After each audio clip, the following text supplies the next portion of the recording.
ॐ अज्ञानतिमिरान्धस्य ज्ञानाञ्जनशलाकया चक्षुरुन्मिलितं येन तस्मै श्रीगुरवे नमः। श्रीचैतन्यमनोभीष्टं स्थापितं येन भूतले स्वयं रूपकदा मह्यं ददाति स्वपदान्तिकं। वन्देऽहं श्रीगुरुं श्रीयुतपदकमलं श्रीगुरुन् वैष्णवांश्च श्रीरूपं साग्रजातं सहगण रघुनाथान्वितं तं सजीवं साद्वैतं सावधूतं परिजनसहितं कृष्णचैतन्यदेवं श्रीराधाकृष्णपादान् सहगण ललिता श्रीविशाखान्वितांश्च।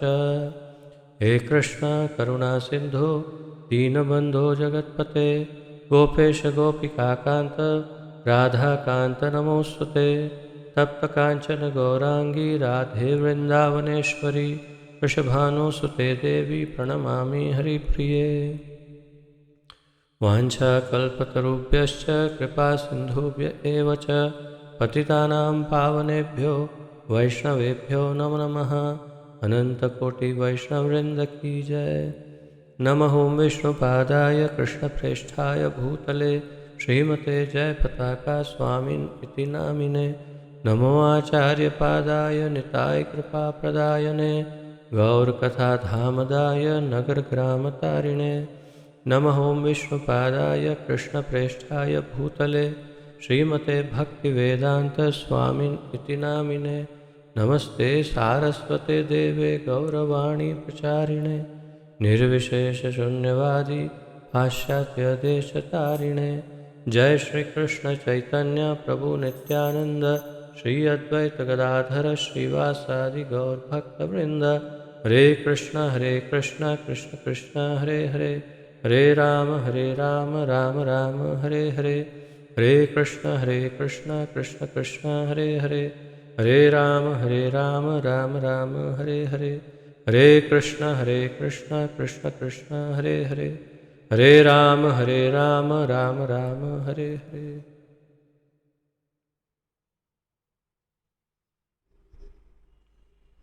अब सबका बहुत बहुत स्वागत है पुनः एक बार इस ज्ञान यज्ञ में, जिसके अंतर्गत हम श्रीमद् भगवद गीता यथारूप का सम्मिलित अध्ययन कर रहे हैं, जिसका आलेखन हमारे इस्कॉन के संस्थापक आचार्य श्री श्रीमद् अभय चरणारविंद भक्तिवेदांत स्वामी श्रील प्रभुपाद जी ने किया है। श्रील प्रभुपाद की जय। छठे अध्याय का अध्ययन जारी है। छठे अध्याय में 13वें श्लोक तक हम पहुँचे हैं, तो आइए 13वें श्लोक से प्रारंभ करते हैं। भगवद गीता अध्याय 6 श्लोक संख्या 13।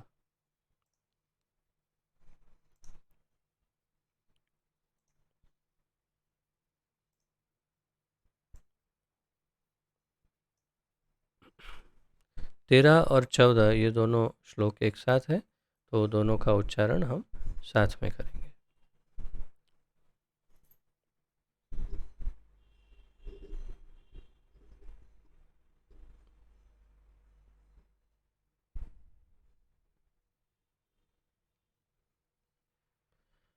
समं कायशिरो ग्रीवं धारयन्नचलं स्थिरं। समं कायशिरो ग्रीवं धारयन् अचलं स्थिरं। सम्प्रेक्ष्य नासिकाग्रं स्वं दिशश्चानवलोकयन् प्रशान्तात्मा विगतभिर्ब्रह्मचारी व्रते स्थितः। मनः संयम मच्चित्तो युक्त आसीत मत्परः।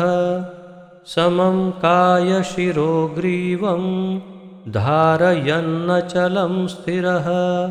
सम्प्रेक्ष्य नासिकाग्रं स्वं दिशश्चानवलोकयन् प्रशान्तात्मा विगतभिः ब्रह्मचारी व्रते स्थितः। मनः संयम्य मच्चित्तो युक्त आसीत मत्परः। शब्दार्थ अनुवाद तथा तात्पर्य श्री श्रीमद् अभय चरणारविंद भक्ति वेदांत स्वामी श्रील प्रभुपाद जी द्वारा।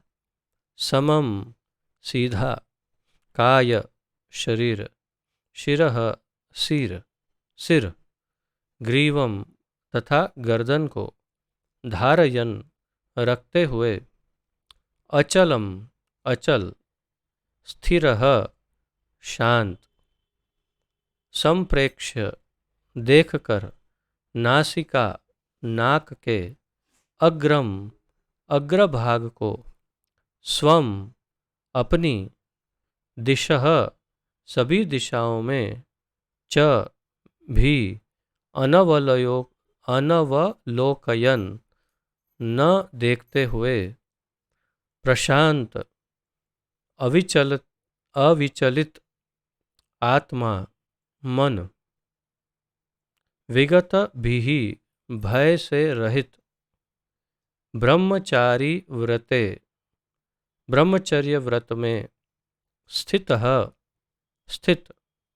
मनः मन को, संयम्य पूर्णतया दमित करके, मत मुझ कृष्ण में, चित्तः मन को केंद्रित करते हुए, युक्तः वास्तविक योगी, आसीत बैठे, मत मुझ में, परः चरम लक्ष्य।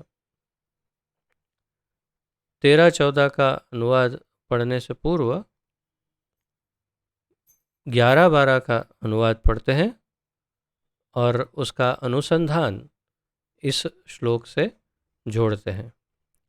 11 और 12वें श्लोक में भगवान कहते हैं, योगाभ्यास के लिए योगी एकांत स्थान में जाकर भूमि पर कुशा बिछा दे। तो 11वें श्लोक से मैंने जैसे कल आपको बताया था, भगवान अब शारीरिक बाह्य रूप से और मुद्रा, कैसी मुद्रा, कैसे पोजीशन में बैठना है, कहाँ बैठना है, कैसा स्थान होना चाहिए, वातावरण कैसा होना चाहिए, क्या करना चाहिए, ये सारी बाह्य प्रक्रियाओं के ऊपर अब ध्यान दे रहे हैं।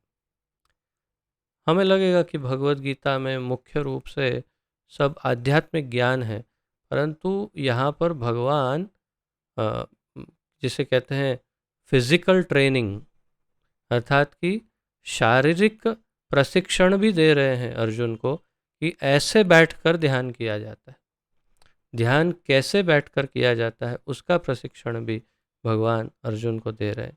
तो इस 11वें श्लोक में आगे बताते हैं कि योगाभ्यास के लिए योगी एकांत स्थान में जाकर भूमि पर कुशा बिछा दे और फिर उसे मृग छाल से ढके तथा ऊपर से मुलायम वस्त्र बिछा दे।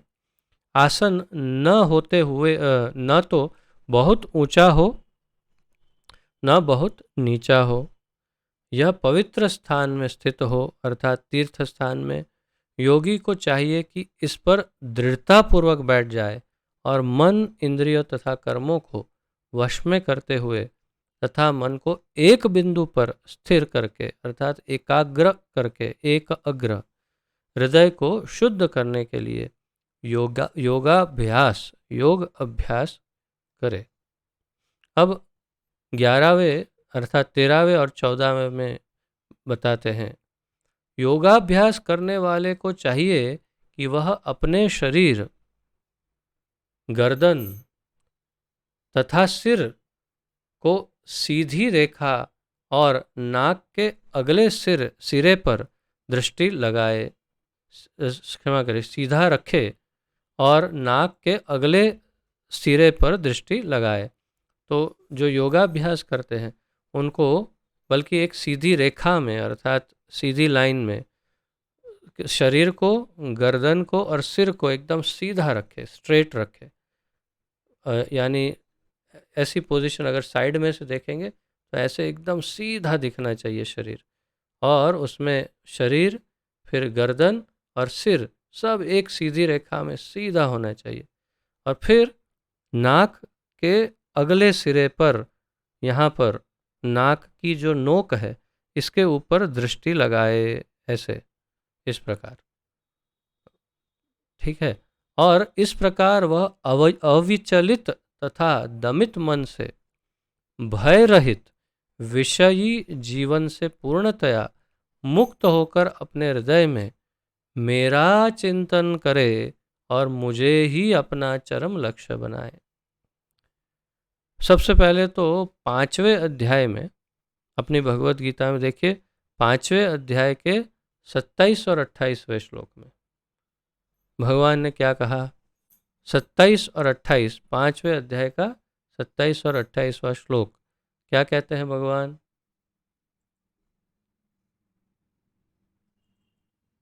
पढ़ रहे हैं ना? नहीं, हिंदी, इंग्लिश में।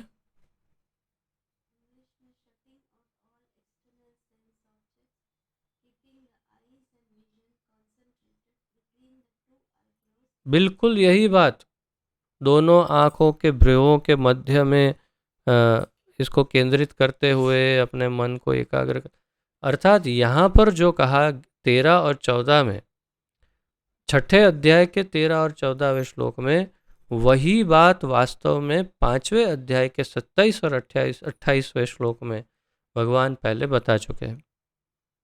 तो ये इसको रिपीट कर रहे हैं, लेकिन यहाँ और अधिक डिटेल दे रहे हैं। उसमें उतनी सारी डिटेल नहीं दी थी 27-28 में, क्योंकि वो रूपरेखा थी। 5वें अध्याय के अंत में केवल एक रूपरेखा थी, एक आउटलाइन कि कैसे ध्यान करते हैं। अब माइक्रो डिटेल दे रहे हैं कि शरीर, गर्दन तथा सिर एकदम सीधी रेखा में, अर्थात सीधा रखे उसको, नाक के अगले सिरे पर, यहाँ पर नोक पर दृष्टि लगाए, और फिर अब महत्वपूर्ण बात, इस प्रकार वह एक अविचलित तथा दमित मन से, नंबर 1, सबसे पहला क्या है पॉइंट? अविचलित मन से, अविचलित, अविचल अर्थात जो विचलित ना हो। विचलित होना अर्थात परेशान हो जाना, या तो अपने मार्ग से भटक जाना, उसे विचलित होना कहते हैं। तो पहला पॉइंट है अविचलित मन। दूसरा पॉइंट है दमित मन। दमित, दमित का अर्थ क्या है? दमन किया हुआ। दमन का क्या अर्थ है? दबाया हुआ। एक होता है मर्दन और एक होता है दमन। आप सब जानते हैं कि कालिया का मर्दन हुआ था कि दमन हुआ था? कालिया मर्दन लीला है कि कालिया दमन लीला है?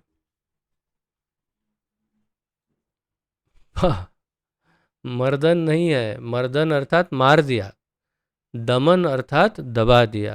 कालिया को मारा नहीं, कालिया को दबा दिया, उसको सप्रेस कर दिया।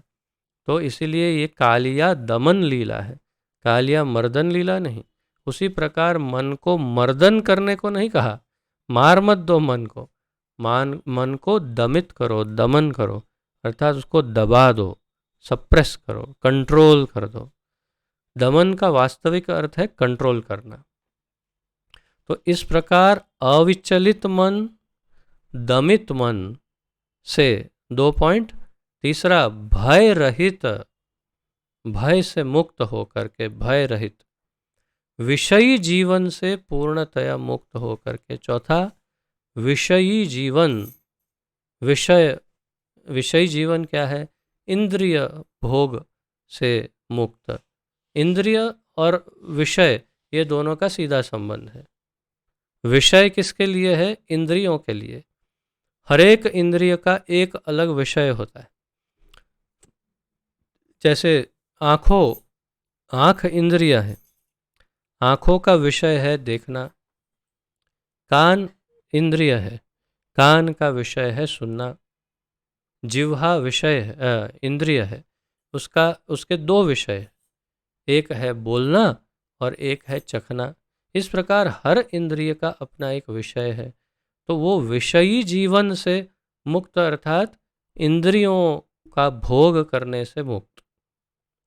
तो यहाँ पर अविचलित मन, दमित मन, भय रहित जीवन और विषयी जीवन से पूर्णतया मुक्त होकर अपने हृदय में क्या करना है, अपने हृदय में मेरा चिंतन करे। ये सबसे बड़ा आश्चर्य है। अब भगवान धीरे धीरे अपनी भगवत्ता का परिचय अधिक अधिक अधिक बढ़ाते जाएंगे धीरे धीरे। अब तक 2-3 श्लोक या 2-3-4 श्लोक आए हैं भगवत गीता में जहाँ उन्होंने अपने भगवान होने का परिचय दिया अर्जुन को। और यहाँ पर भी आप देखें तो क्यों मुझ पर मेरा चिंतन करे क्यों कह रहे हैं भगवान?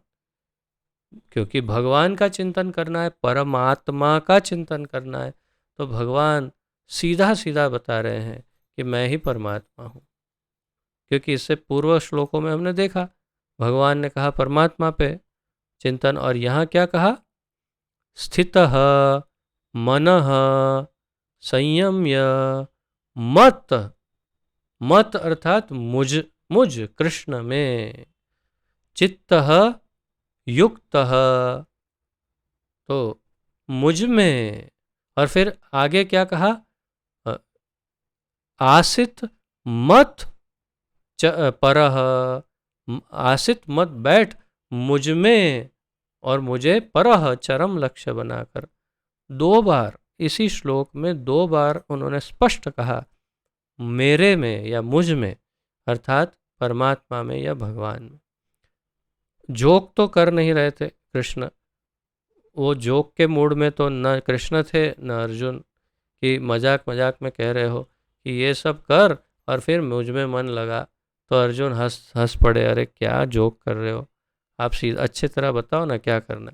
ऐसा तो कुछ था नहीं इसमें, कहीं हास परिहास, जोक या हंसी मजाक मश्करी का कोई मूड नहीं।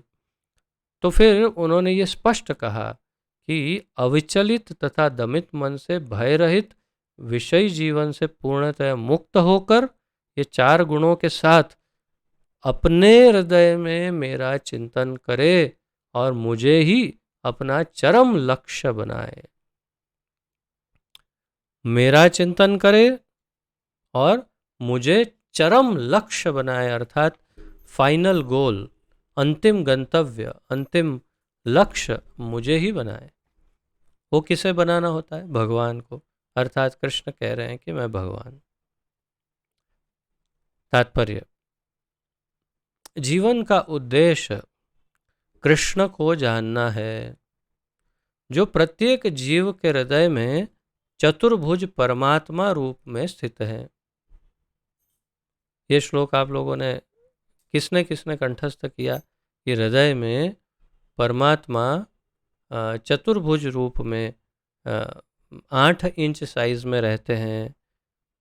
किसने कंठस्थ किया है अब तक ये श्लोक? श्रीमद् भागवत का ये श्लोक है।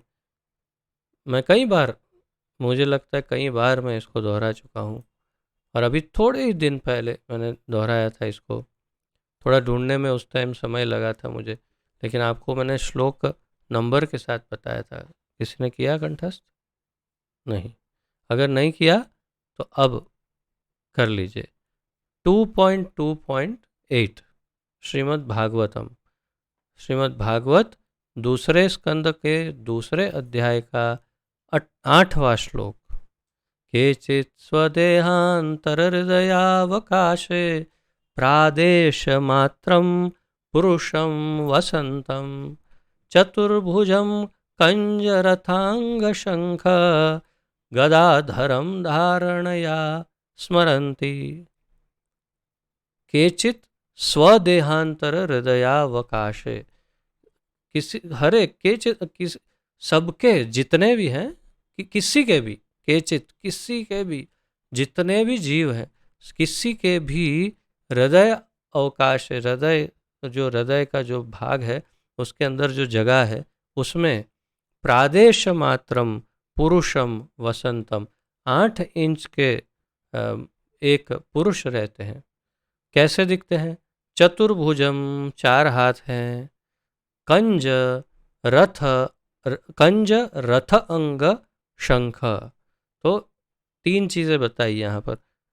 कंज अर्थात कमल, रथ अंग रथ का अंग, रथ का पहिया अर्थात चक्र, तो सुदर्शन चक्र, और शंख तो पद्म या कमल, सुदर्शन चक्र और शंख ये लिया है। और फिर आखिरी लाइन में बताते हैं गदाधरम, तो शंख चक्र पद्म और गदा रह गई थी, तो गदा, तो गदाधरम, गदा भी है हाथ में। धारणया, जिसने धारण किया है, स्मरंती, मैं उनको याद कर रहा हूँ। कौन है? केचित स्वदेहांतर हृदयावकाशे, तो सबके ही हृदय के अंदर रहते हैं। ये परमात्मा का परिचय।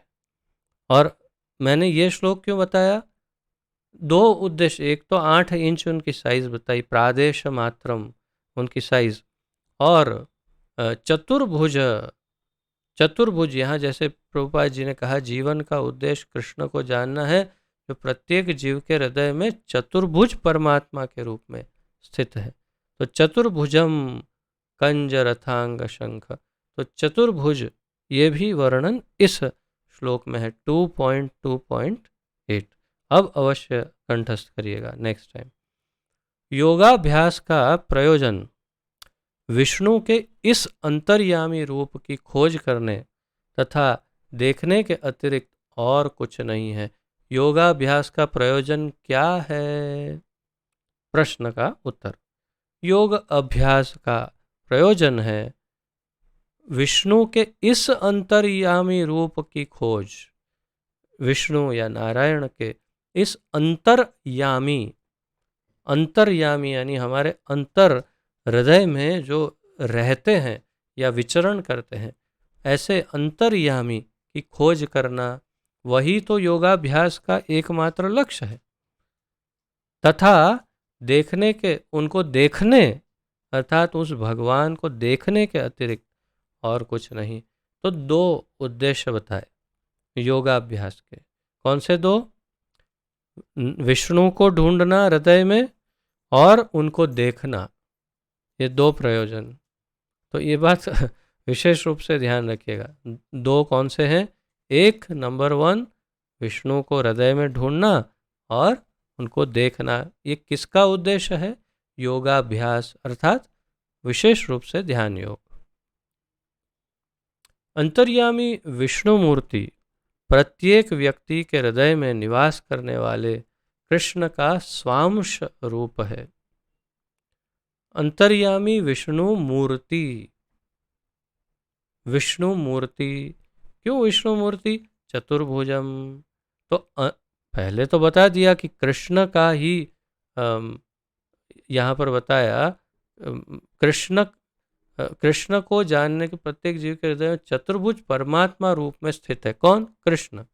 पहली लाइन में बताया कृष्ण स्थित है हृदय में। और यहाँ विष्णु मूर्ति क्यों कहा? क्योंकि कृष्ण है लेकिन चतुर्भुज रूप में है। यदि आप श्रीमद् भागवत में देखें कि जब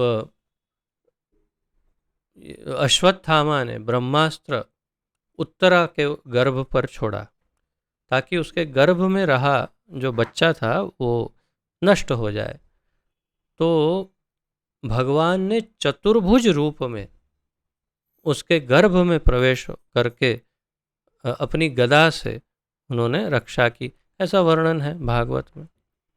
तो भगवान ने चतुर्भुज रूप में रक्षा की। तो चतुर्भुज रूप में, परमात्मा रूप में हृदय में रहते ही हैं भगवान। किसके? सभी जीवों के। और इसीलिए यहाँ बताया अंतर्यामी विष्णु मूर्ति, प्रत्येक व्यक्ति के हृदय में निवास करने वाले कृष्ण। अब विष्णु मूर्ति परंतु है वास्तव में कृष्ण ही। क्यों? कृष्ण का स्वांश रूप है, कृष्ण का स्व अंश रूप। दो प्रकार के अंश हमने ब्रह्म संहिता में सीखा था, स्व अंश और विभिन्न अंश। विभिन्न अंश या स्व अंश, जितने भी भगवान के स्व अंश है वो सब भगवान ही है, और जितने उनके विभिन्न अंश है वो भगवान नहीं है, पूर्ण भगवान नहीं है, भगवान नहीं। वे उनके केवल विभिन्न अंश है, जैसे ब्रह्मा जी, शिव जी और हम सब जीवात्मा। परंतु उनके जितने स्व अंश है वो सब स्वयं भगवान है। तो अंतर्यामी विष्णु मूर्ति प्रत्येक व्यक्ति के हृदय में निवास करने वाले कृष्ण का स्व अंश रूप है, परंतु पूर्ण कृष्ण नहीं है, ये भी बात है। परंतु स्व अंश है, इसलिए भगवान है। इसलिए भगवान में और उनके अंश में भेद नहीं किया जा सकता। यही सत्य है। आप कहेंगे दो बातें हैं, हाँ दो ही बातें हैं, लेकिन दोनों सत्य है कि स्व अंश है इसलिए पूर्ण भगवान नहीं, और स्वांश है, स्व अंश, इसलिए पूरा भगवान है, पूरी तरह से भगवान ही है। तो दोनों बातें हैं, कैसे समझा जाए? तो हम आप जानते हैं, हमने इसकी चर्चा कई बार की है, किस प्रकार सत्य है दोनों बात। तो जो इस विष्णु मूर्ति की अनुभूति करने के अतिरिक्त किसी अन्य कपट योग में लगा रहता है, वह निस्संदेह अपने समय का अपव्यय करता है। तो अगर कोई योगी वास्तविक इस नारायण को, हृदय में बैठे हुए विष्णु को ढूंढने के अलावा और कोई कार्य करता है, उसके अतिरिक्त और कोई दूसरे आसन, प्राणायाम या कुछ और करता है, तो वो अपना और दूसरों का सबका समय ही नष्ट कर रहा है। क्योंकि एकमात्र लक्ष्य है योग का नारायण को ढूंढना हृदय में, परमात्मा स्वरूप में। कृष्ण ही जीवन के परम लक्ष्य हैं और प्रत्येक हृदय में स्थित विष्णु मूर्ति ही योगाभ्यास का लक्ष्य है। अब दो बातें बताई इसी वाक्य में। कृष्ण ही जीवन के परम लक्ष्य हैं, एक बात। जीवन का परम लक्ष्य को क्या है? कृष्ण। और दूसरी बात क्या है? प्रत्येक हृदय में स्थित विष्णु मूर्ति ही योग अभ्यास का लक्ष्य है। तो यहाँ दूसरी बात अलग हो गई कि योग अभ्यास अर्थात ध्यान योग का लक्ष्य है विष्णु मूर्ति को ढूंढना, और सामान्य रूप से जीवन का लक्ष्य क्या है? कृष्ण को ढूंढना। तो उसका अर्थ ये हुआ कि कृष्ण परमात्मा से अलग है। बहुत ही अटपटा है, यही सत्य है। हृदय के भीतर इस विष्णु मूर्ति की अनुभूति प्राप्त करने के लिए ब्रह्मचर्य व्रत अनिवार्य है। अब यहाँ से ब्रह्मचारी या ब्रह्मचर्य व्रत का विस्तृत वर्णन प्रभुपाद जी करेंगे, एकदम डिटेल देंगे और एकदम स्पष्ट शब्दों में सब समझाएंगे, क्योंकि ये जरूरी है, तभी हम सब समझ पाएंगे कुछ चीज़ें जो हम सब अब वयस्क हैं। हम में से अधिकतर जो मैच्योर लोग हैं, तो हम समझ सकते हैं कि ब्रह्मचर्य का क्या अर्थ है, लेकिन स्पष्ट रूप से समझ जाए, इसलिए प्रभुपाद जी ने एकदम स्पष्ट शब्दों में इस आगे के तात्पर्य में पूरी तरह समझाया कि ब्रह्मचर्य क्या है और कितना महत्वपूर्ण है। तो यहाँ पर फिर पढ़ते हैं, उन्होंने बताया प्रभुपाद जी ने कि हृदय के भीतर इस विष्णु मूर्ति की अनुभूति प्राप्त करने के लिए ब्रह्मचर्य व्रत अनिवार्य है। अनिवार्य, अनिवार्य, जिसका निवारण नहीं हो सकता, अर्थात इसको टाला नहीं जा सकता, उसको कहते हैं अनिवार्य। और वो क्या है? ब्रह्मचर्य व्रत टाला नहीं जा सकता, करना ही पड़ेगा। अतः मनुष्य को चाहिए कि घर छोड़ दे घर छोड़ दे और किसी एकांत स्थान में बताई गई विधि से आसीन होकर रहे।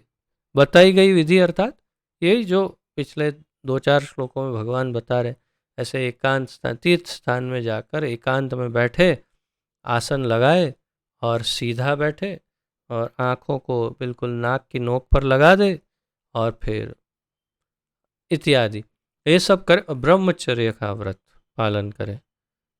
अब आगे बताते हैं कि क्या है ब्रह्मचर्य।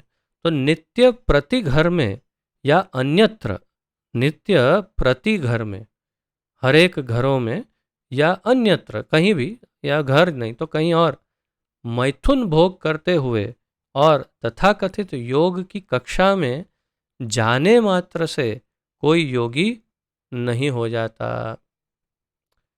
तो यदि कोई योगा क्लास में जाता है, हम तो योगा क्लास अटेंड करते हैं, अच्छा क्या भाई, क्या तो उसमें अच्छे अच्छे आसन सिखाते हैं, प्राणायाम सिखाते हैं और सब योग मुद्राएं सब सिखाते हैं। अच्छा, कैसे जाते हो? बस सुबह उठते हैं, ब्रश करते हैं, टॉयलेट जाते हैं और फिर सीधे योगा क्लास में चले जाते हैं चड्डी पहन के। और वो योगा मैट आजकल बहुत फेमस हो रहा है, योगा मैट, वो तैयार मिलता है योगा करने के लिए, मैट अर्थात एक चटाई, योगा मैट लेके जाते हैं अपने साथ में और फिर योगा करके आते हैं, फिर नहाते हैं। अच्छा, मतलब बहुत स्वच्छ अवस्था में जाते हो योगा करने। और योगा का क्या क्या उद्देश्य है? भगवान को ढूंढना। स्नान किया नहीं, टॉयलेट करके सीधा पहुंच गया और चला है भगवान को ढूंढने। और फिर घर में क्या होता है?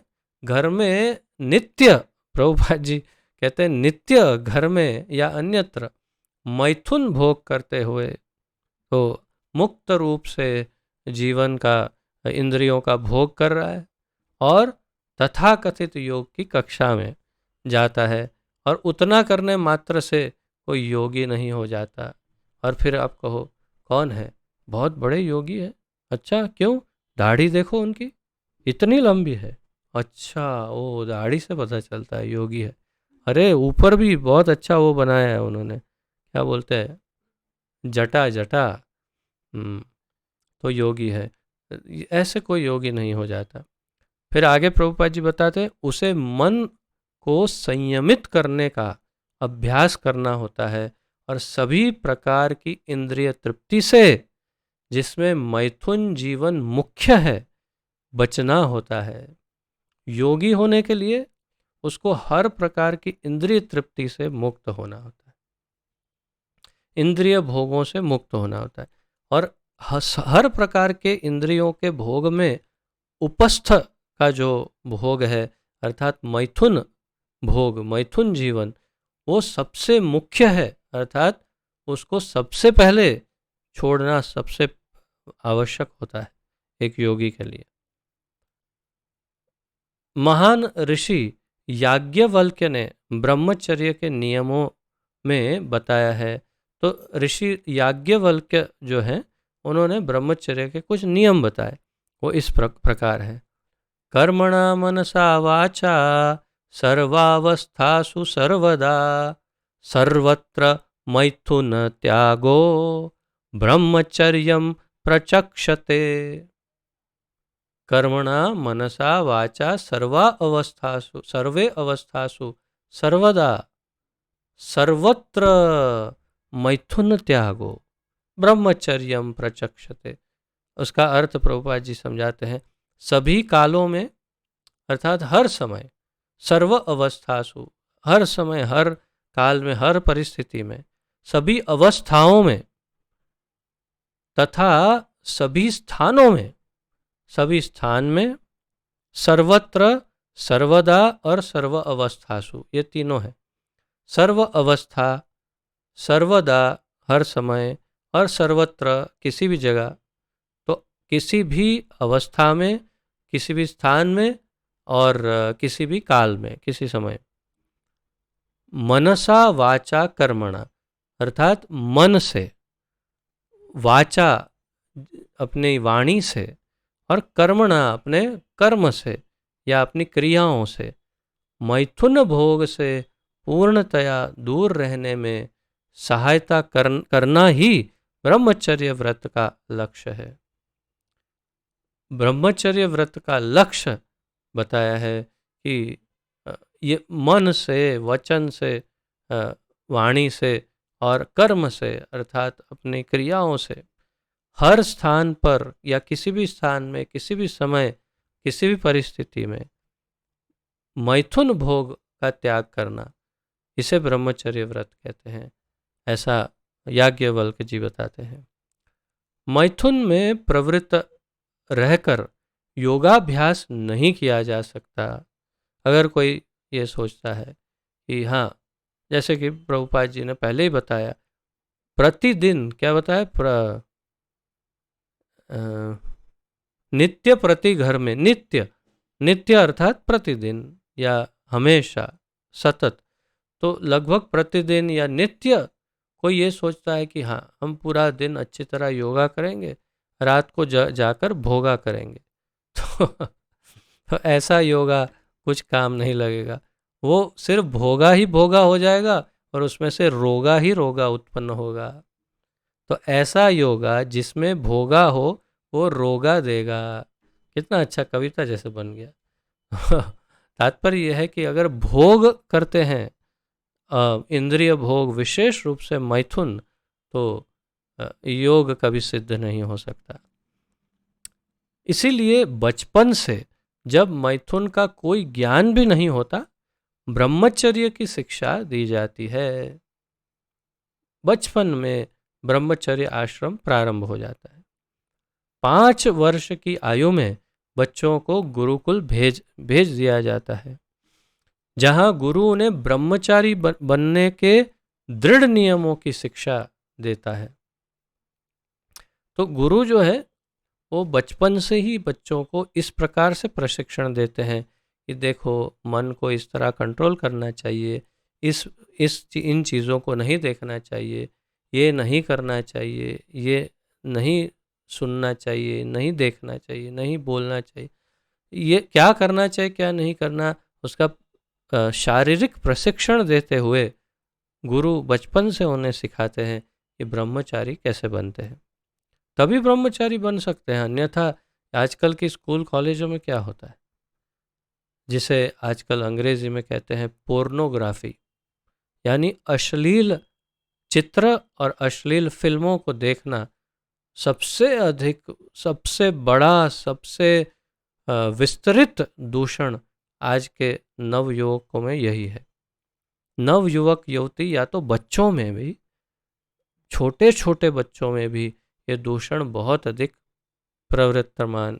प्रवृत्त हो चुका है, और उसे पोर्नोग्राफी कहते हैं अंग्रेजी में।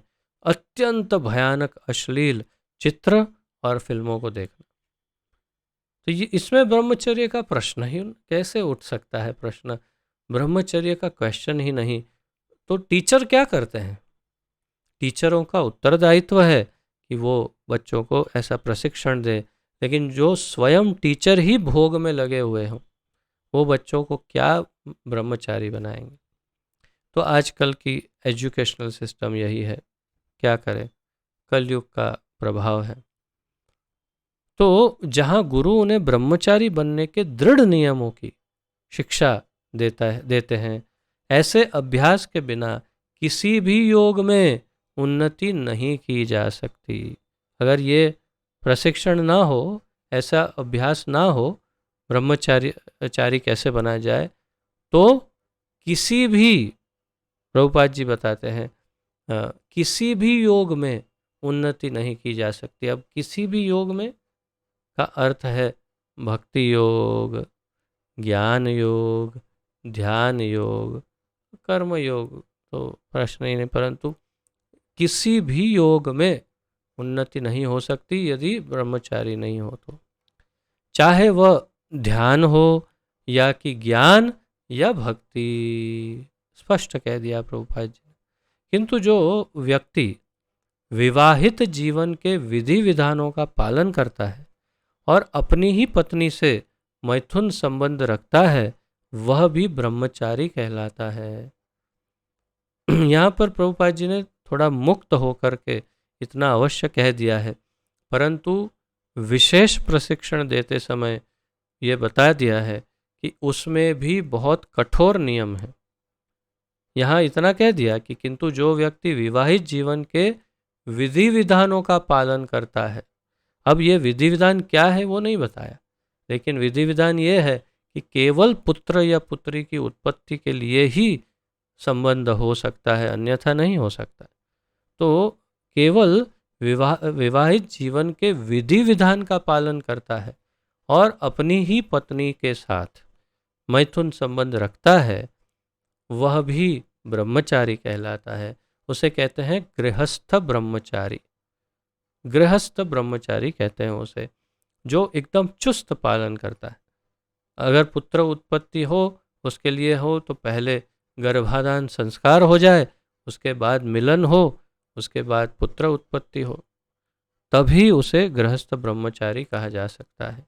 वो ब्रह्मचारी है, परंतु अन्यथा जो भोग करते हैं वो ब्रह्मचारी नहीं, वो गृहमेधी कहलाते हैं। ऐसे संयमशील गृहस्थ ब्रह्मचारी को भक्ति संप्रदाय में स्वीकार किया जा सकता है।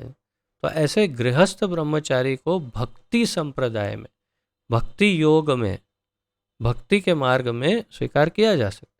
किंतु ज्ञान तथा ध्यान संप्रदाय वाले ऐसे गृहस्थ ब्रह्मचारी को भी प्रवेश नहीं देते।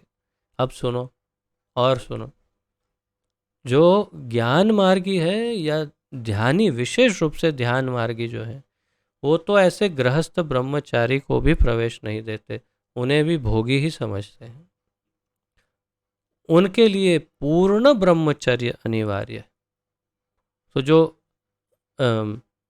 ध्यान योगी है या ज्ञान योगी, उनके लिए संपूर्ण ब्रह्मचर्य अर्थात शादी वादी कुछ नहीं, कोई पत्नी ही नहीं, संपूर्ण ब्रह्मचर्य अनिवार्य है।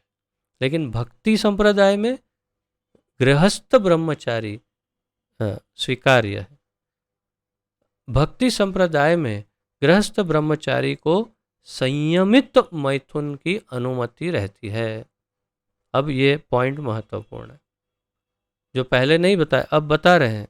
वो भी ये स्पष्ट नहीं कर रहे हैं कि क्या होता है संयमित, लेकिन बता दिया इतना कि गृहस्थ ब्रह्मचारी को भक्ति संप्रदाय में संयमित मैथुन की अनुमति रहती है, क्योंकि भक्ति संप्रदाय इतना शक्तिशाली है कि भगवान की सेवा में लगे रहने से वह स्वतः ही मैथुन का आकर्षण त्याग देता है। भक्ति इतनी शक्तिशाली है कि भगवान की सेवा में लगते ही अपने आप ही वो इस मैथुन आकर्षण को छोड़ देता है। जैसे हमने श्री यमुनाचार्य जी का वो श्लोक पढ़ा था, जिसमें यमुनाचार्य जी बताते हैं कि जैसे ही मैं स्त्री संग के विषय में सोचता हूँ, मेरा मुख बिल्कुल बिगड़ जाता है, मुख मुद्रा बिगड़ जाती है और उस पर थू थू करने की इच्छा होती है। अर्थात वो जिसे परम सुख माना जाता है भौतिक संसार में, उसे सबसे तुच्छ सुख या तो बिल्कुल बेकार यमुनाचार्य जी मानते हैं। तो आप सोचिए कि कृष्ण भक्ति में कितना सुख होगा। भगवत गीता में दूसरे अध्याय के 59वें श्लोक में कहा गया है, जो हमने ऑलरेडी जिसका अध्ययन किया है, विषया विनिवर्तन्ते निराहारस्य देहिनः रसवर्ज्यं रसोप्यस्य परम दृष्ट्वा निवर्तते, परम दृष्ट्वा निवर्तते। जब परम रस की अनुभूति हो जाती है तो छोटा रस छोड़ देते हैं। जैसे कोई बच्चा कोई खिलौना छोड़ नहीं रहा, तो आप उसको बोलो कि मतलब वो अच्छा नहीं, उसके लिए हानिकारक हो सकता है, तो आप उसको एक और बढ़िया वाला खिलौना दे दो, बेटा ये लो, इससे खेलो, हाँ हाँ लाओ लाओ, वो छोड़ देगा। परम दृष्ट्वा निवर्तते, बढ़िया को देखेंगे तो जो तुच्छ है उसको छोड़ देंगे। जहाँ अन्यों को विषय भोग से दूर रहने के लिए बाध्य किया जाता है, वहीं भगवत भक्त भगवद रसावस्वादन भगवद आस्वादन के कारण, भगवद आस्वादन के कारण इंद्रिय तृप्ति से स्वतः विरक्त हो जाता है। तो दूसरे लोगों को जबरदस्ती दमन करवाते हैं कि ब्रह्मचर्य ब्रह्मचर्य। विश्वामित्र जी के तरह 60,000 वर्ष ब्रह्मचर्य और फिर समाप्त। लेकिन भगवत भक्त के लिए चाहे उसके पास श्रील हरिदास ठाकुर, नामाचार्य हरिदास ठाकुर की तरह कोई वैश्य आके 3 दिन क्यों ना बैठे, और माया देवी साक्षात आकर उनकी परीक्षा क्यों ना ले, लेकिन वो अविचल रहते। क्यों? भगवत भक्त है, वो अंदर कामना ही समाप्त हो चुकी है, वो इच्छा ही नष्ट हो चुकी है भोग की, क्योंकि हृदय भगवान के प्रेम में डूबा हुआ है। तो यही बात यहाँ पर कर रहे हैं प्रभुपाद जी कि भगवत भक्त भगवत आस्वादन के कारण इंद्रिय तृप्ति से स्वतः अपने आप विरक्त मुक्त हो जाता है। भक्त को छोड़कर अन्य किसी को इस अनुपम रस का ज्ञान नहीं होता। एक कृष्ण भक्त, एक भक्ति योगी को छोड़कर अन्य किसी को भी इस परम रस का आस्वादन या उसका अनुभव नहीं होता। जैसे श्लोक में एक शब्द है विगत भीहि, अर्थात भय मुक्त। तो उसकी बात करते हुए प्रभुपाद जी बताते हैं, विगत भीहि पूर्ण कृष्ण भावना भावित हुए बिना मनुष्य निर्भय नहीं हो सकता। भय रहित कब होगा? जब पूरी तरह से कृष्ण भावना भावित होगा तब। कृष्ण प्रेम में जब पूर्ण रूप से डूब जाएगा। ये केवल अनुभव द्वारा ही, स्वयं के अनुभव द्वारा ही इसका पता लगाया जा सकता है। जितना कृष्ण के प्रति और आकर्षण और प्रेम, विश्वास और संबंध कृष्ण के साथ बढ़ता है, उतना अंतःकरण से वो विगत भी ही होता जाता है, अर्थात भय से मुक्त होता जाता है अपने आप ही। क्योंकि उसके अंदर बस एक ही बात निश्चित है, अवश्य रक्षिवे कृष्ण, कृष्ण तो रक्षा करेगा ही, मुझे क्या चिंता करने की जरूरत है। बद्ध जीव अपनी विकृत स्मृति अथवा कृष्ण के साथ अपने शाश्वत संबंध की विस्मृति के कारण भयभीत रहता है। जीव या बद्ध जीव क्यों भयभीत रहता है, उसका कारण यहाँ प्रभुपाद जी बता रहे हैं, वो आप नोट करिएगा। अपनी विकृत स्मृति, बिगड़ी हुई स्मृति, मेमोरी, याददाश्त बिगड़ी हुई यानी पूर्व जन्मों की, अथवा कृष्ण के साथ अपने शाश्वत संबंध की विस्मृति, या ये भूल गया कि मैं जीवात्मा हूँ, कृष्ण का नित्य दास हूँ, ये भूल गया संबंध, और इसके कारण भयभीत रहता है। भगवान का क्षमा करिए, भागवत का 11वें स्कंद के 2 अध्याय का 37वां श्लोक 11.2.37 में कथन है, भयम द्वितीयाभिनिवेशतः स्याद ईषादपेत तस्य विपर्ययो स्मृति। कृष्ण भावना भावित व्यक्ति ही योग का पूर्ण अभ्यास कर सकता है, और चूंकि योगाभ्यास का चरम लक्ष्य अंतःकरण में भगवान का दर्शन पाना है, अतः कृष्ण भावना भावित व्यक्ति पहले ही समस्त योगियों में श्रेष्ठ होता है। फिर से पढ़ते हैं, कृष्ण भावना भावित व्यक्ति ही योग का पूर्ण अभ्यास कर सकता है, और चूंकि योगाभ्यास का चरम लक्ष्य अंतःकरण में भगवान का दर्शन पाना है। योगाभ्यास का अब ये स्पष्ट हो गया एकदम कि ध्यान योग का लक्ष्य है अंतःकरण में परमात्मा का दर्शन, अतः कृष्ण भावना भावित व्यक्ति पहले ही समस्त योगियों में श्रेष्ठ होता है। तो जो कृष्ण भक्त है वो इन योगियों से भी श्रेष्ठ है। वो तो भगवान, अर्थात जो योगी यहाँ उनके दर्शन पाना चाहता है, उससे कहीं ज़्यादा एडवांस एक भक्ति योगी है।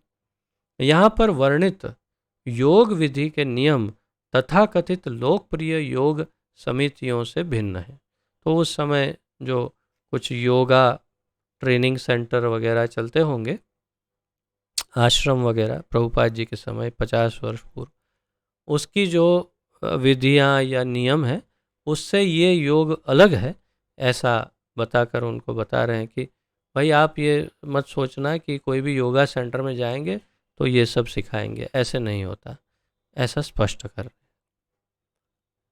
तो इस प्रकार ये 14वां श्लोक भी, जब 13-14 हुआ, और 15वां श्लोक आज ले लेते हैं ताकि कल फिर अन्य 3 श्लोक लेकर हम परीक्षा के लिए जो 18 श्लोक की जरूरत है वो पूर्ण कर सके।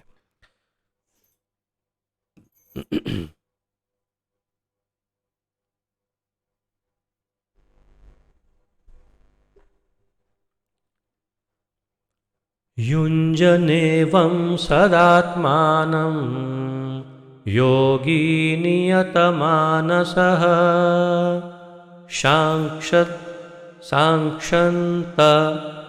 निर्वाणपरमां मत्संस्थामधिगच्छति।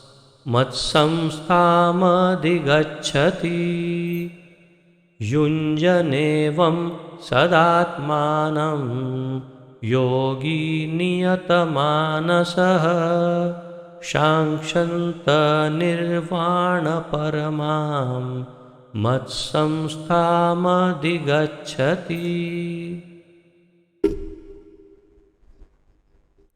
युञ्जन अभ्यास करते हुए, एवं इस प्रकार से, सदा निरंतर, आत्मानम शरीर मन तथा आत्मा, योगी योग का साधक, नियत मानसः संयमित मन से युक्त,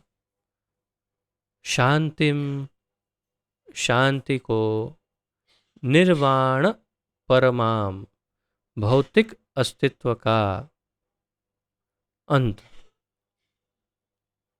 मत स्थानम चिन्मय व्योम भगवत धाम को, अधिगच्छति प्राप्त करता है। अनुवाद।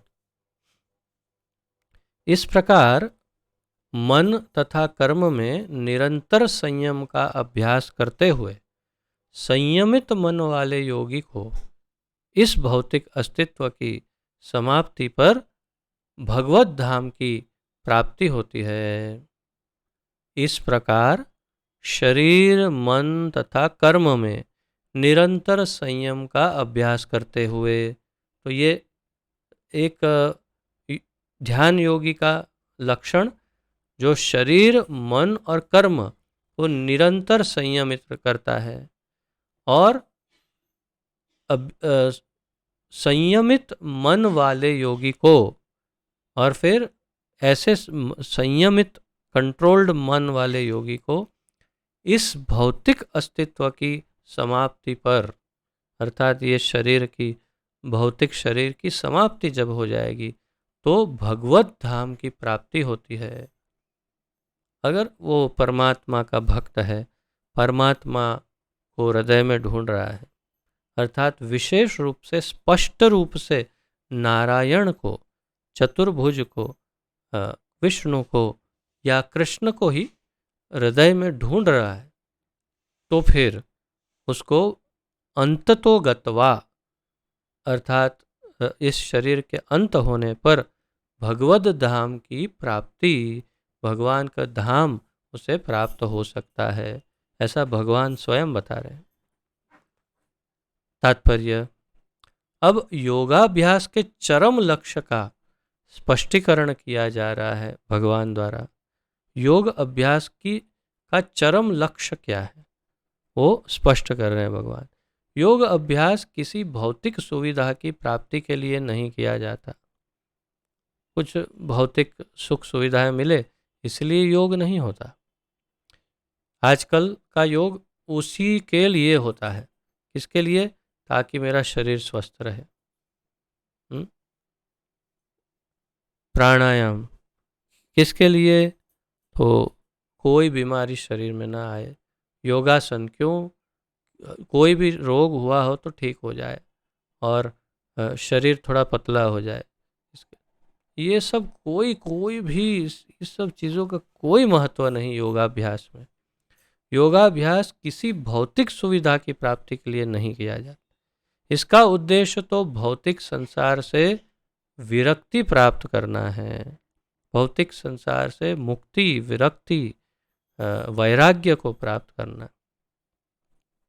जो कोई इसके द्वारा स्वास्थ्य लाभ चाहता है या भौतिक सिद्धि प्राप्त करने का इच्छुक होता है, वह भगवत गीता के अनुसार योगी नहीं है। अगर कोई स्वास्थ्य लाभ, शरीर को स्वस्थ रखना चाहता है योगा द्वारा, या भौतिक सिद्धि कुछ प्राप्त करना चाहता है, अणिमा लघिमा प्राप्ति से, तो भगवत गीता के अनुसार वो योगी नहीं है। न ही भौतिक अस्तित्व की समाप्ति का अर्थ शून्य में प्रवेश है। ऐसा भी नहीं कि भौतिक अस्तित्व की समाप्ति, जैसे भगवान ने कहा भौतिक अस्तित्व की अर्थात शून्य में मिल जाना, ऐसा नहीं है, क्योंकि यह कपोल कल्पना है। ये कपोल कल्पना अर्थात अपने माथे में से निकला हुआ एक विचार मात्र जो मिथ्या है। अगर कोई सोचता है कि हम शून्य में मिल जाएंगे, ऐसा नहीं। भगवान की सृष्टि में कहीं भी शून्य नहीं है। बताओ, भगवान की सृष्टि में कहीं शून्य है ही नहीं। प्रभुपाद जी ने एक सिक्सर मार दिया उठा के, जबरदस्त। जो शून्यवादी है वो शून्यवाद की बात करते रहे और प्रभुपाद जी ने उठाया और एक सिक्स मार दिया, चलो अभी जाओ। क्या भगवान की सृष्टि में शून्य ही नहीं है? अब बताओ, अब क्या शून्यवाद खत्म, खंडन हो गया, समाप्त। शून्य ही नहीं है भगवान की सृष्टि में। उल्टे भौतिक अस्तित्व की समाप्ति से मनुष्य भगवत धाम में प्रवेश करता है। तो भौतिक अस्तित्व समाप्त तो भगवान के धाम। कौन? योगी या भक्त। तो शून्य नहीं का अर्थ है, आप कहेंगे भाई हम तो पढ़ते हैं शून्य, तो शून्य तो मनुष्य का बनाया है, अर्थात कि ये तो केवल गणित है। गणित में शून्य अवश्य है, परंतु वास्तव में शून्य जैसा कुछ है ही नहीं। सब कुछ अस्तित्व में है तो शून्य कैसे हो सकता है? लॉजिक। भगवत गीता में भगवत धाम का भी स्पष्टीकरण किया गया है। भगवत धाम का वर्णन भगवत गीता में भी है कि वह स्थान है जहाँ न सूर्य की आवश्यकता है, न चांद या बिजली की। न तद्भासयते सूर्य न शशांको न पावकः यद् गत्वा न निवर्तन्ते तद्धाम परमं मम। इसका श्लोक नंबर आपको तापस प्रभु बताएंगे बाद में, अभी नहीं। तो वो स्थान जहाँ पर न सूर्य है, न चंद्र है, न बिजली है, ये सब की कोई आवश्यकता नहीं, इलेक्ट्रिसिटी बिल आता नहीं और सूर्य चमकता नहीं, चांद होता नहीं। क्यों? भगवान का अपना स्वयं का प्रकाश इतना दिव्य तेजस्वी है कि पूरा का पूरा वैकुंठ जगत प्रकाशित है। संपूर्ण वैकुंठ जगत, कहीं भी कृत्रिम प्रकाश की या बिजली की आवश्यकता नहीं। आध्यात्मिक राज्य के सारे लोग उसी प्रकार से स्वतः प्रकाशित हैं। आध्यात्मिक जो राज्य है, आध्यात्मिक राज्य के सारे लोक अर्थात ग्रह या जो जैसे हमारी पृथ्वी एक लोक है, वैसे आध्यात्मिक जगत के सारे लोक उसी प्रकार से स्वतः प्रकाशित है। ऑटो इल्यूमिनेटेड अंग्रेजी में कहते हैं, अर्थात स्वयं प्रकाशित। जैसे रेडियम को आप रात में देखेंगे, जैसे आपकी घड़ी में लगा रहता है, आप बिल्कुल अंधेरा हो जब घड़ी को देखते तो दिखाई देता है, पर कहाँ से आया? पर क्योंकि वो स्वयं प्रकाशित है। तो वैसे रेडियम जैसा भौतिक जगत में है, ऐसे नहीं कि वो पूरे लोक सब रेडियम के बने हैं। भगवान के प्रकाश का तेज है वो, तो स्वयं प्रकाशित लोक हैं सारे, उसमें ये सब जरूरत नहीं है। जिस प्रकार सूर्य द्वारा यह भौतिक आकाश प्रकाशित है, उसी तरह आध्यात्मिक जगत स्वयं प्रकाशित। वैसे तो भगवत धाम सर्वत्र है, वैसे तो भगवत धाम सर्वत्र है, किंतु चिन्मय व्योम, चिद व्योम, चिन्मय व्योम, चिद आकाश जो आध्यात्मिक जगत है तथा उसके लोकों को ही परम धाम कहा जाता है, अर्थात वैकुंठ को परम धाम कहा जाता है। वैकुंठ में कुछ भी हो सकता है, गोलोक भी हो सकता है या कोई भी। आगे प्रभुपाद जी बताते हैं, एक पूर्ण योगी जिसे भगवान कृष्ण का पूर्ण ज्ञान है, जैसा कि यहाँ पर भगवान ने स्वयं कहा है, मत चित्तः मत परः मत स्थानम, वास्तविक शांति प्राप्त कर सकता है। तो कौन वास्तविक शांति प्राप्त कर सकता है, इस प्रश्न का उत्तर पूर्ण योगी जिसने भगवान कृष्ण का पूर्ण ज्ञान प्राप्त किया हो और अंततो गत्वा कृष्ण लोक या गोलोक वृंदावन को प्राप्त होता है। पहली बार प्रभुपाद जी यहाँ पर कृष्ण लोक या गोलोक वृंदावन का उल्लेख कर रहे हैं। भगवत गीता में पहली बार कृष्ण लोक या गोलोक वृंदावन को प्राप्त करता है। कौन? जो भगवान कृष्ण को भजता है, वही। ब्रह्म संहिता के 5वें अध्याय के 37वें श्लोक में स्पष्ट उल्लेख है, गोलोक एव निवसत्य अखिलात्म भूतः, गोलोक एव निवसति अखिल आत्मभूतः, अर्थात गोलोक में तो रहते हैं पर पूरे जगत के अंदर जितने भी जीव हैं वो जीव के हृदय में भी रहते हैं, एक ही समय में दोनों जगह रहते हैं। यद्यपि भगवान सदैव अपने धाम में निवास करते हैं जिसे गोलोक कहते हैं, तो भी वे अपनी परा आध्यात्मिक शक्तियों के कारण सर्वव्यापी ब्रह्म तथा अंतर्यामी परमात्मा है। तो गोलोक में भी रहते हैं और अखिल आत्म भूतः, पूरे पूरे विश्व में कण कण में भी रहते हैं और सभी जीवों के हृदय में भी रहते हैं।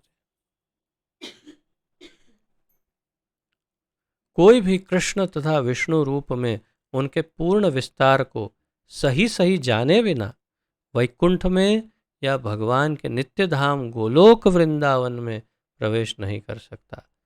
कौन वैकुंठ में प्रवेश कर सकता है या कौन गोलोक धाम में प्रवेश कर सकता है, उस प्रश्न का उत्तर कोई भी कृष्ण तथा विष्णु रूप में उनके पूर्ण विस्तार, पहले कृष्ण और तथा मतलब तद उपरांत उनके विष्णु रूप में पूर्ण विस्तार को सही सही जाने बिना, सही ढंग से सही मायने में पूर्ण रूप से जाने बिना वैकुंठ में या भगवान के नित्य धाम, वैकुंठ और वैकुंठ के ऊपर भगवान का नित्य धाम, नित्य घर जहाँ नित्य रहते हैं, गोलोक वृंदावन में प्रवेश नहीं कर सकता। तो वहाँ प्रवेश करने के लिए भगवान को पूरी तरह से जानना होगा, कृष्ण और उनके विष्णु रूप सबको जानना होगा। अतः कृष्ण भावना भावित व्यक्ति ही पूर्ण योगी है। फाइनल स्टेटमेंट, कृष्ण भावना भावित व्यक्ति ही पूर्ण योगी है, क्योंकि उसका मन सदैव कृष्ण के कार्यकलापों में तल्लीन रहता है। सवई मनः कृष्ण पदारविंदयो हो, उसका मन सदैव कृष्ण चरणों में निवेशित रहता है। जैसे महाराज अम्बरीश का वेदों में श्वेताश्वतर उपनिषद 3 अध्याय के 8वें श्लोक में भी हम पाते हैं या पढ़ सकते हैं, तमेव विदित्वाति मृत्युमेति, तमेव विदित्वाति मृत्युम एति। केवल भगवान कृष्ण को जानने पर जन्म तथा मृत्यु के पथ को जीता जा सकता है। जैसे भगवान स्वयं कहते हैं, जन्म कर्म च मे दिव्यम एवं यो वेत्ति तत्वतः त्यक्त्वा देहम पुनर्जन्म नैति मामिति सो अर्जुन। तो केवल भगवान कृष्ण को जानने पर जन्म तथा मृत्यु के पथ को जीता जा सकता है। दूसरे शब्दों में योग की पूर्णता संसार से मुक्ति प्राप्त करने में है, इंद्रजाल अथवा व्यायाम के कर्तव्यों द्वारा अबोध जनता को मूर्ख बनाने में नहीं। तो अर्थात योगा क्लास करके लोगों को मूर्ख बनाने में कि ये करो तो तुम्हारा डायबिटीज़, ब्लड प्रेशर सब ठीक हो जाएगा, ऐसे मूर्ख बनाने से कुछ नहीं होगा। अर्थात अब आप स्पष्ट समझ गए कि जो योगी शरीर को स्वस्थ करने के लिए प्राणायाम और योग सिखाते हैं वो लोगों को मूर्ख बनाते हैं और कुछ नहीं करते। इसी के साथ यहाँ पर 15वां श्लोक और उसका तात्पर्य समाप्त हुआ। कल 16, 17, 18 लेने का प्रयास करेंगे। आज इन जो श्लोकों का अध्ययन हमने किया उसके अंतर्गत यदि किसी का कोई प्रश्न, उत्कंठा, जिज्ञासा, सुधार, सुझाव आदि हो तो प्रस्तुत कर सकते हैं। मैं देख रहा हूँ आज थोड़े कम भक्त आए हैं। दुर्गा पूजा, अच्छा, चलो ठीक है। तो किसी का कोई प्रश्न आदि हो तो पूछ सकते हैं, अन्यथा विराम लेते हैं।